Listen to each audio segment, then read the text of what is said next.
सूर्य सा प्रकाश फैला जग में उनका नाम, साधु संग की धारा में चमके श्री राम कृष्ण। श्री राम कृष्ण वचनामृत एपिसोड नंबर 74 74। क्रमशः आखिर का गाना सुनते सुनते श्री राम कृष्ण आंसू बहा रहे हैं और कह रहे हैं, मैंने झाऊतल्ले में सोच जाते समय सुना था, नाव के माझी नाव में यही गाना गा रहे हैं। वाह, जब तक बैठा रहा केवल रो रहा था। लोग पकड़कर मुझे कमरे में लाए थे, फिर गाना चलने लगा। भावार्थ सुना है, राम तारक ब्रह्मा है, जटाधारी राम मनुष्य नहीं है। हे पिताजी, क्या वंश का नाश करने के लिए उनकी सीता को चुराया है?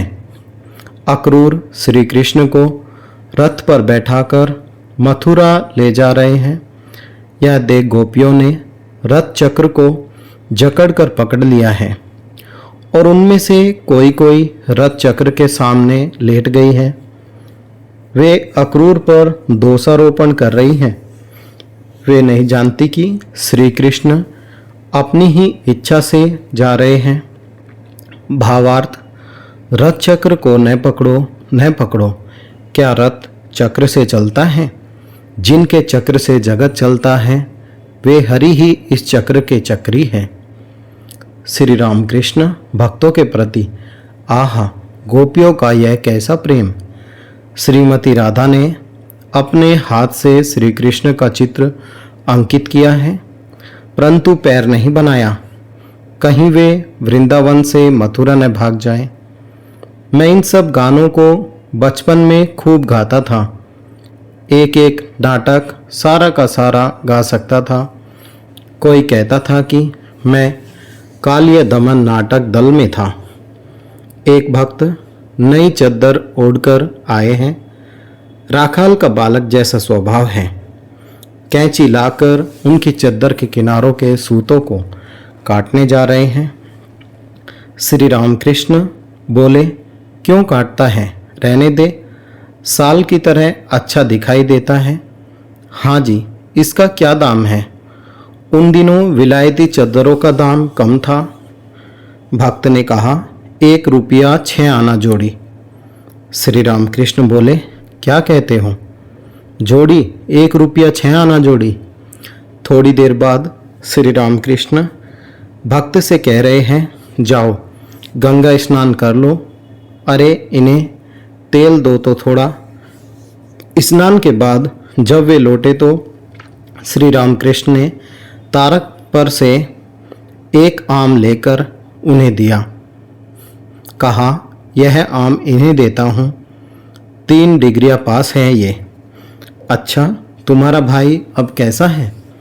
भक्त, हाँ, दवा तो ठीक हो रही है, अब असर ठीक हो तो ठीक है। श्री राम कृष्ण, उसके लिए किसी नौकरी की व्यवस्था कर सकते हो? बुरा क्या है, तुम मुखिया बनोगे। भक्त, स्वस्थ होने पर सभी सुविधाएं हो जाएगी। नंबर 2, शीर्षक साधन भजन करो और व्याकुल हो। श्री राम कृष्ण भोजन के उपरांत छोटे तख्त पर जरा बैठे और अभी विश्राम करने का समय नहीं हुआ। भक्तों का समागम होने लगा। पहले मणिरामपुर से भक्तों का एक दल आकर उपस्थित हुआ। एक व्यक्ति PWD में काम करते थे, इस समय पेंशन पाते हैं। एक भक्त उन्हें लेकर आए हैं। धीरे धीरे बैलघर से भक्तों का एक दल आया। श्री मणि मल्लिक आदि भक्तगण भी धीरे धीरे आ पहुँचे। मणिरामपुर के भक्तों ने कहा, आपके विश्राम में विघ्न हुआ।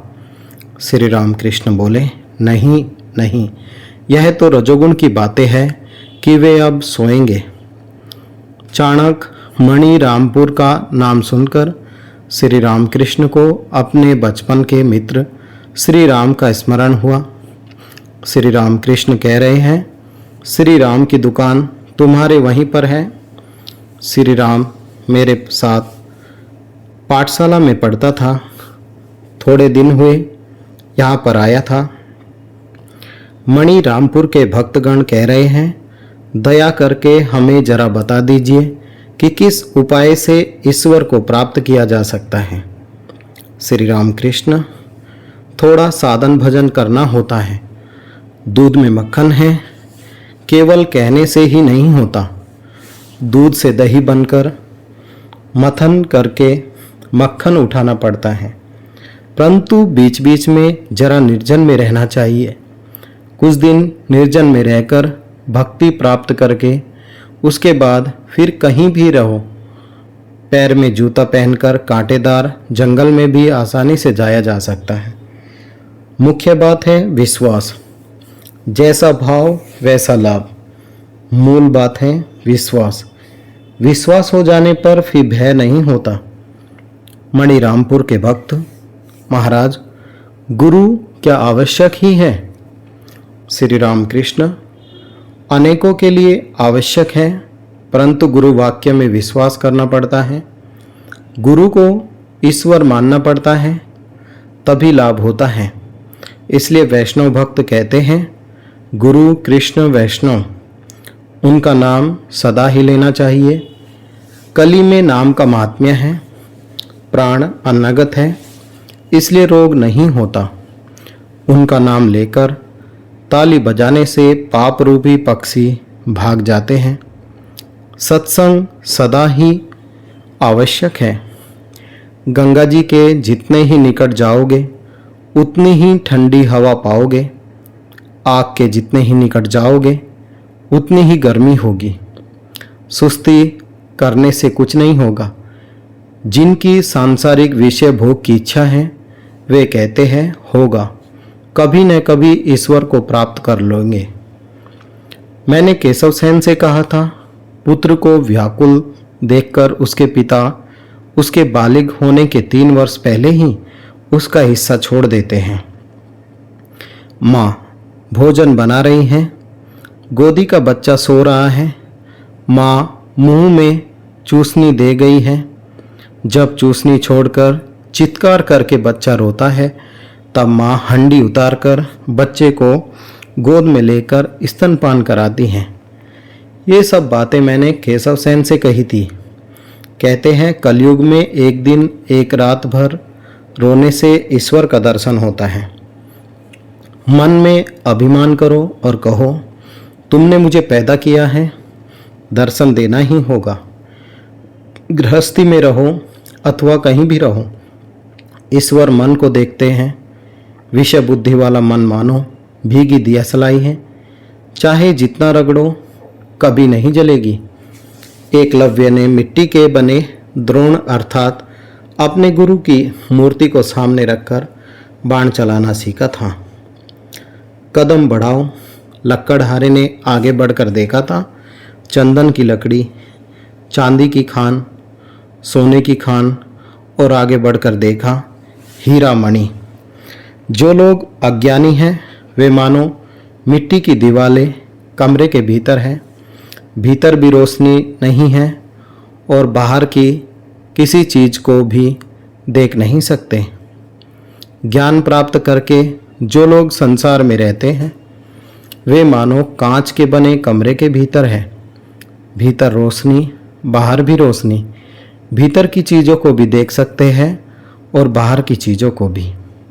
शीर्षक ब्रह्म और जगन माता एक है, एक के अतिरिक्त और कुछ नहीं है। वे परब्रह्म जब तक मैंपन को रखते हैं तब तक दिखाते हैं कि वे आद्याशक्ति के रूप में सृष्टि स्थिति व प्रलय कर रहे हैं। जो ब्रह्म है वे ही आद्याशक्ति हैं। एक राजा ने कहा था कि उसे एक ही बात में ज्ञान देना होगा।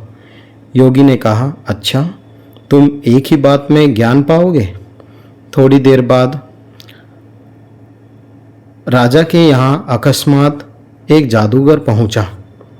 राजा ने उसे देखा वह आकर सिर्फ 2 उंगलियों को घुमा रहा है, कह रहा है, राजा यह देख, यह देख। राजा विस्मित होकर देख रहा है। थोड़ी ही देर में 2 उंगलियों की जगह 1 ही उंगली रह गई। जादूगर 1 उंगली घुमाता हुआ कह रहा है, राजा यह देख, यह देख। अर्थात ब्रह्म और आद्यशक्ति पहले पहल 2 समझे जाते हैं, परंतु ब्रह्म ज्ञान होने पर फिर 2 नहीं रह जाते। अभेद, एक एक अद्वितीय, अद्वैत। आज का पाठ यहीं तक। ओम निरंजनम नित्यमनंतरूपम भक्तानुकंपा धृत विग्रहं वे ईशावतारं परमेशमिड्यं तं रामकृष्णं शिरसा नमामि।